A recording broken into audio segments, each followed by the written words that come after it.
day! Welcome to another episode of DepEd Hour Teleturuan. I am Sir Samuel B. Padre from Valdefuente Elementary School, and I'm going to be your teacher for today as we're going to discuss the different skills involved in playing traditional target and striking games.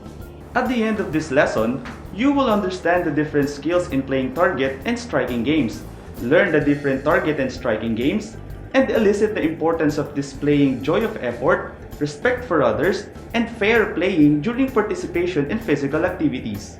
We can say that being active physically is related on being healthy. The Philippine Pyramid of Physical Activities suggested us on how frequent we are going to do different activities. There are activities to do habitually or daily or as often as possible, regularly or 3 to 5 times a week, and often or 2 to 3 times a week, and minimally or a few times a month. According to this, daily household chores, walking, and playing are recommended to be done daily or as often as possible. In the Philippine Pyramid of Physical Activities, playing is one of the activities to do every day to become active and healthy. Let us identify the different traditional games you play, particularly the target and striking games. Do you know what are the target and striking games? Target and striking games require a player to aim and hit the target. Playing these games may use different materials or just the players alone. Playing these games are fun and essential to our body. Let's see some examples. I have here some pictures and try to name them. Let's start. Let's start with picture number 1. Very good. That is sipa. Next, batuhang bola or batuhang bata. Let's have another picture. Correct. Pukpok palayok. Next is,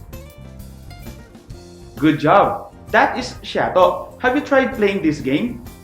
Let's try another one. Of course, it's tumbang preso. Next. Yes, it's palo sebo. And last one. That is luksong tinik. Football or soccer. Very good.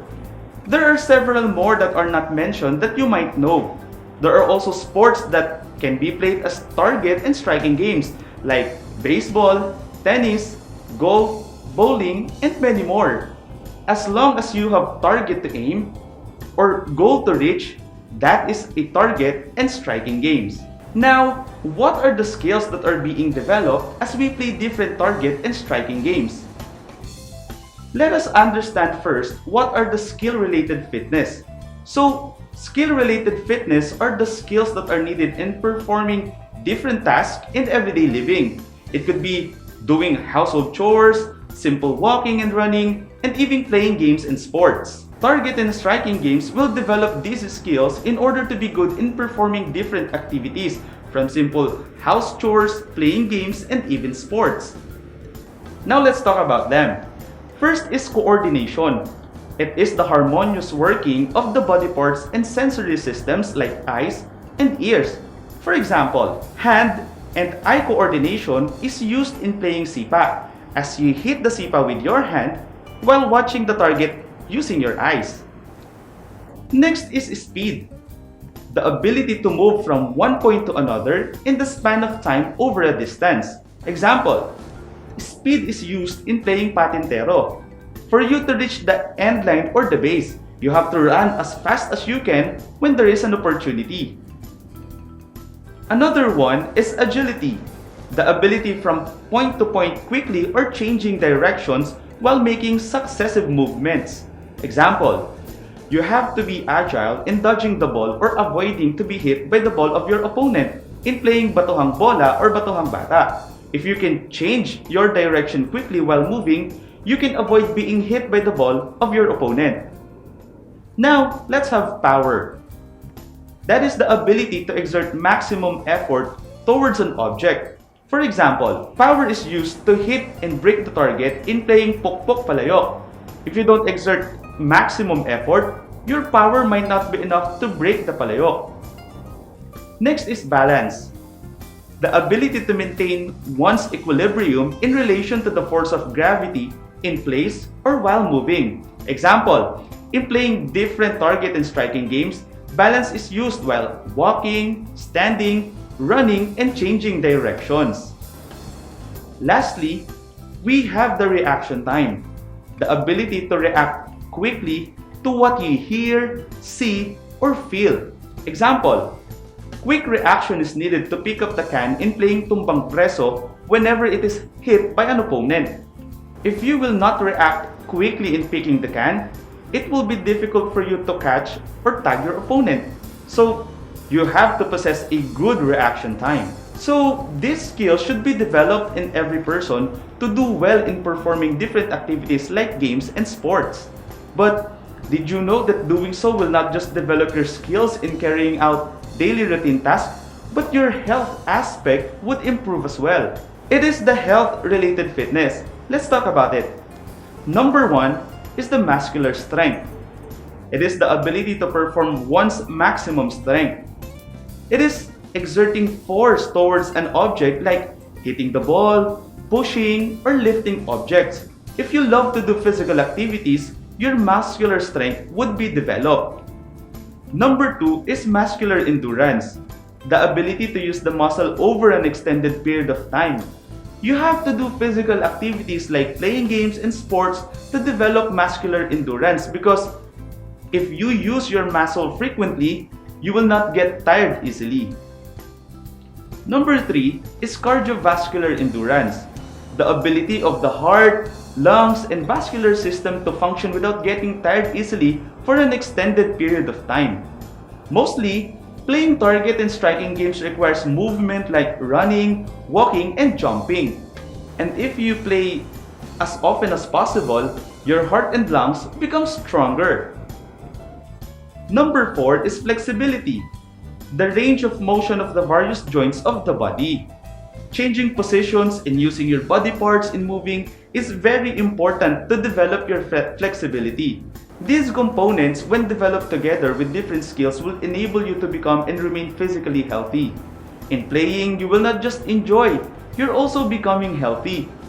Aside from being physically healthy, there is another component that we should develop along with our physical health, and those are our mental and emotional capacity while playing. What do you feel after playing a game?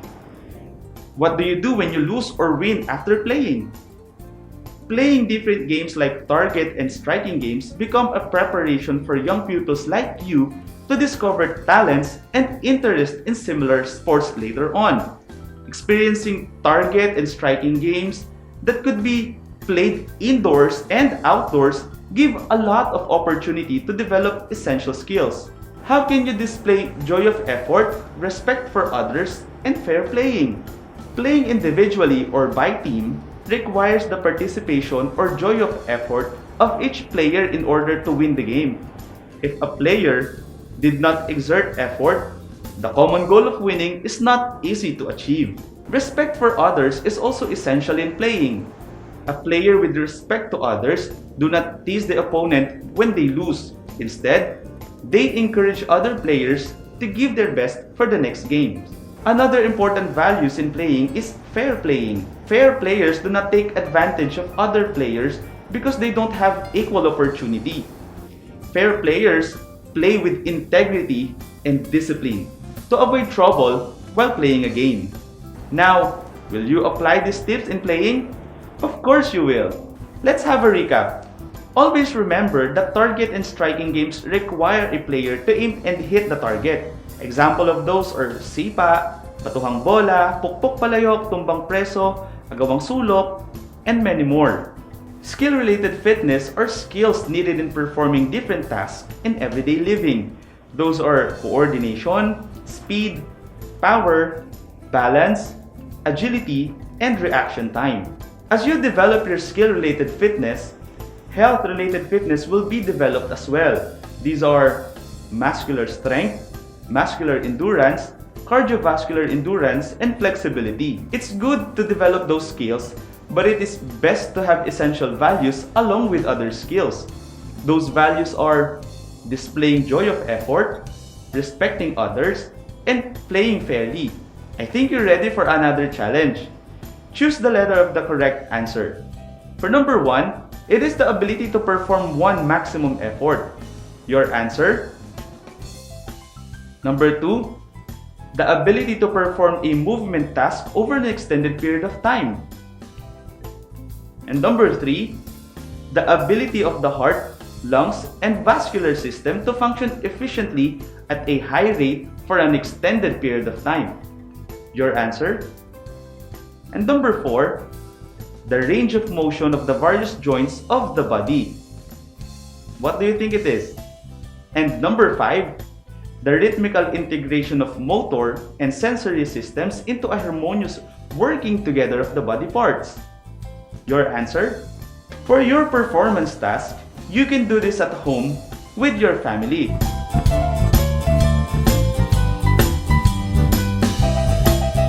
You did a very well job. I hope you enjoyed our today's lesson. This is Sir Sam, waving goodbye, but hoping to see you again next time.